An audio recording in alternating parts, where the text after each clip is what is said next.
This is the Ms.FitVegan podcast, episode 242. What were the messages you heard as a child? That is how you feel about yourself now. Unless you go and explore and dive deep into the messages you heard as a child and rewrite the past, unless you heal the past, you will continually repeat it over and over and over again until you extract the lessons. You will feel the loss over and over. So if you were a child and you heard the message, it doesn't have to be verbally, by the way. If you heard the message through events, through actions, that you were unworthy. You are unworthy of love. Nobody wants you. Nobody cares about you. And you don't have a right to have feelings or to express yourself. Nobody cares anyway. Then you'll grow up believing the false belief that nobody cares about you. You're bothering everyone. You don't have a right to stand up for yourself. If you heard messages as a child that told you that no matter what you did, it wasn't good enough. You were not good enough. If you were told as a child through words or actions or events that no matter what, you'll never be perfect, and that's unacceptable, you will grow up with a false belief that you are unlovable because you're not perfect. You will grow up criticizing and judging yourself and others until you recognize that, until you are aware of it, and then you can reverse the pattern. You see, we're doing to ourselves exactly what our parents did to us. It's not their fault. It's not our fault. It's just the way the human brain works. Whatever becomes familiar becomes comfortable. I learned this from Marissa Peers.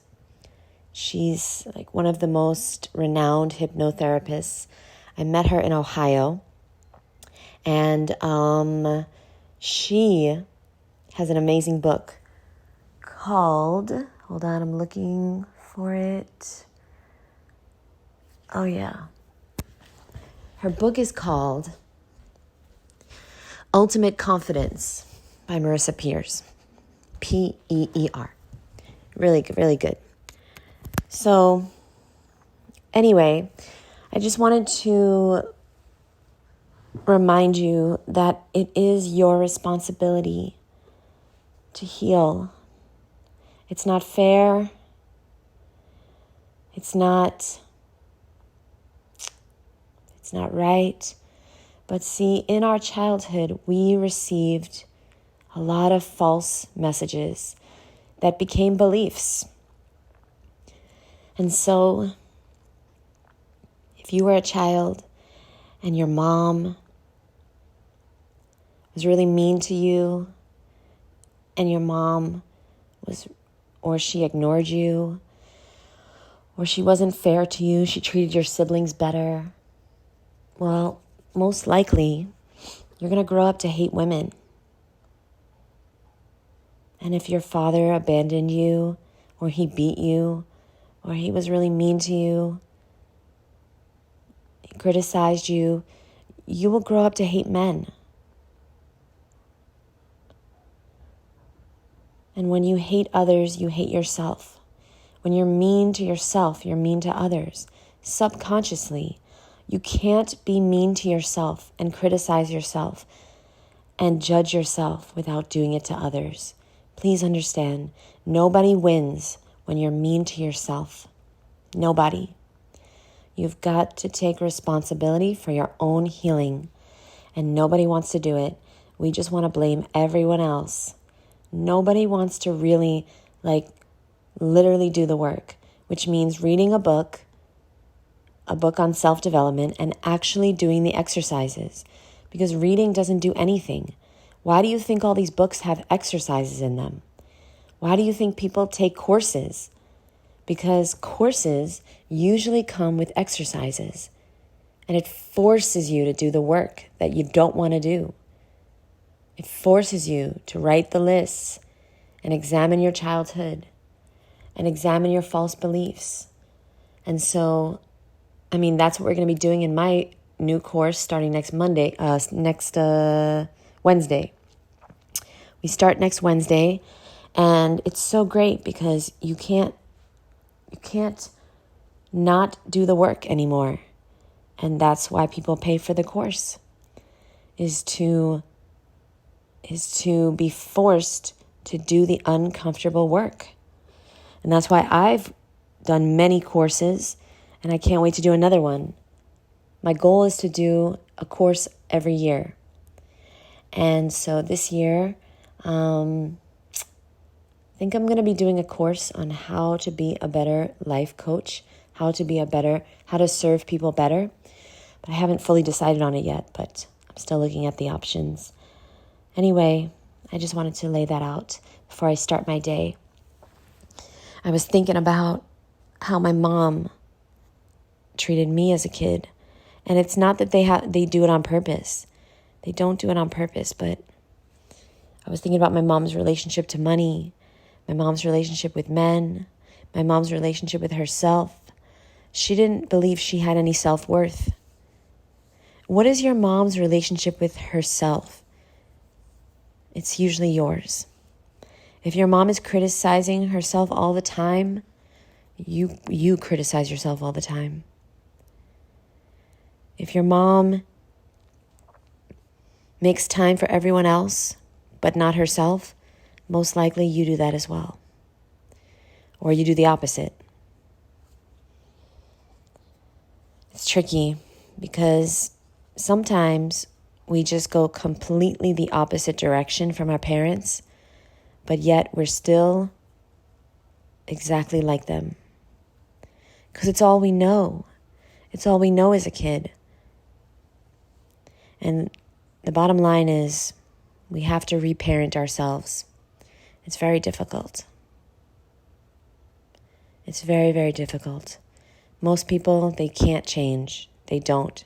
It's too hard. So I want to say I love you and I'm proud of you and congratulations, and keep going. If you're on your self-healing journey, your self-love journey, if you're on a journey to become better so that you can help others become better, I'm really proud of you, because it's very rare that people actually look at their own shit. It's very rare. And people actually look at what they're doing wrong to themselves and to others. They say the way you do one thing is the way you do everything.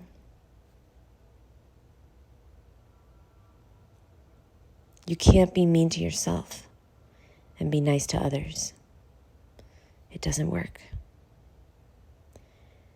It unconsciously seeps out through your pores, the hate and the anger and the sadness that you have about yourself, the regret and the fear.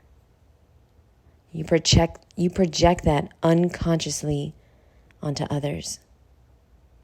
My mom, her whole life, she felt unwanted.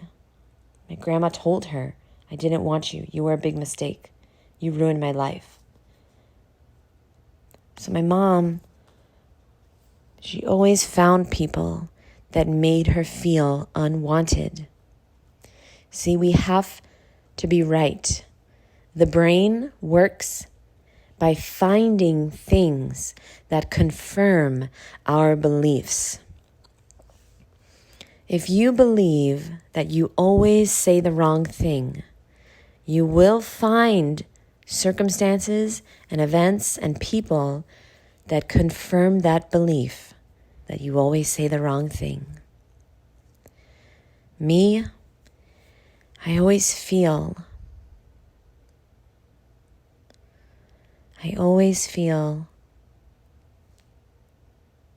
like nobody wants me.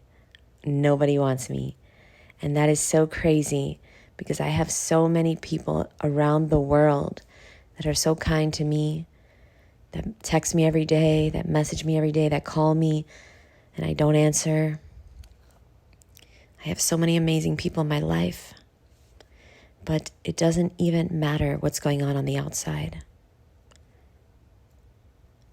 I've recognized that internally I feel unwanted. I feel like I'm a burden. I feel like I'm always bothering people. And especially when I say how I feel, it's so hard for me to tell my best friend how I feel or if she's done anything wrong. It's so hard because I feel like I'm always on the verge of people saying, you know what, you're too much. It's too much. You're too sensitive. I can't deal with it. You know what? I can't be your friend. And it's just like, that is just a deep, deep, deep rooted belief that if you speak up for yourself, then people won't be your friend. And it's false. It's wrong. It's wrong because it's been proven. I've unproved that belief, and that's how I got over it. It's still there, but the belief is getting weaker and weaker every single time. I do say how I feel.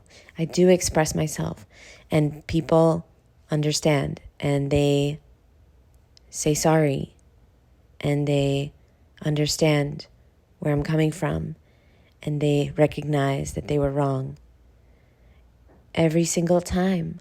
So what you have to do is you have to prove that that belief is wrong. It's false. It's a lie. The only way to stop believing something is to prove it wrong. So if you have a false belief that you are overweight and you always will be, and so you've manifested that body, you've manifested an overweight body, you're going to have to prove that you can exercise. You can stay consistent with exercise every day. The easiest way to do this, my boo, is to do it first thing in the morning. First thing. If you want to get something done, do it first. Do it first. And so that's what I'm going to do because I proved to myself that I am fit. I can be consistent and I don't have to be overweight. I am a fit vegan. And so I have to work out first. So I got to go because I'm doing this podcast first thing. And that is not a good idea. I got to take care of me first. I got to work out first. If I don't, it never gets done, ever. So I love you so much. I thank you. I'm going to head out for a run. And if you can't run, then walk. And if you can't walk, then crawl. And if you can't crawl, then stretch. If you can't stretch, do whatever you can do. Do what you can do. Don't worry about what other people are doing. This is just like the pineapple situation. It's like, yeah, I'm getting a fresh pineapple. Okay, can you buy frozen? Can you buy canned? A lot of people are buying gluten-free, organic, free-range, fucking artisan bread instead of canned pineapple. No. Buy the canned pineapple, boo. Because you got to look at the world in categories. Okay? Good, better, best. Good, better, best. Do your best. If you go to a store and they don't have any canned pineapple, okay, what is the best you can get in every situation? Now, don't just be hanging out at McDonald's and get the best thing you can get at McDonald's. Don't be like Don't be silly now, okay? There's always a grocery store. There's always a supermarket. Look at what choices you're making and realize that you are in control. You are in complete control. Even though it doesn't feel like it, that's just a false belief. If you had a belief as a kid that, this is one of my other false beliefs. If you had a belief as a kid that you were not in control of your life, somebody else was in control, and you didn't have a say, and you never got to do what you wanted to do, well, then you're going to grow up and you're going to make it. You're going to make your life so that you never get to do what you really want to do. We recreate our childhood until we face it. You got to face it. And that looks like therapy, coaching, taking courses, reading self-development books, doing the exercises, acknowledging it, reprogramming your brain to know that yes, you are worthy.